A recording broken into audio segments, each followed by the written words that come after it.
ধরে আমি পথ হাঁটিতেছি পৃথিবীর পথে। সিংহল সমুদ্র থেকে নিশীথের অন্ধকারে মালয় সাগরে অনেক ঘুরেছি আমি।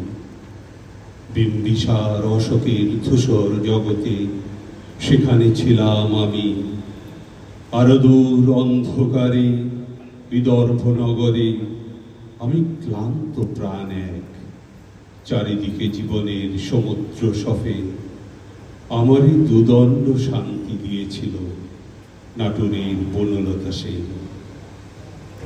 চুলতার কবেকার অন্ধকার বিদিশার নিশা, মুক্তার শ্রাবস্তির কারুকার্য। অতিদূর সমুদ্রের পর হাল ভেঙে যে নাবিক হারায়েছে দিশা, সবুজ ঘাসের দেশ যখন সে চোখে দেখে দারুচিনি দ্বীপের ভিতর, তেমনি দেখেছি তারই অন্ধকারে।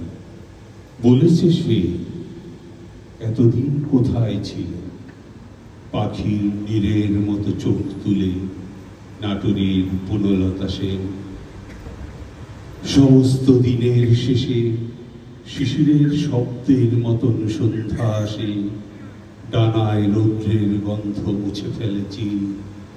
তখন গল্পের তরে জোনাকির রঙে ঝিলমিল, সব পাখি ঘরে আসে, সব নদী ফুরায়, এ জীবনের সব লেনদেন।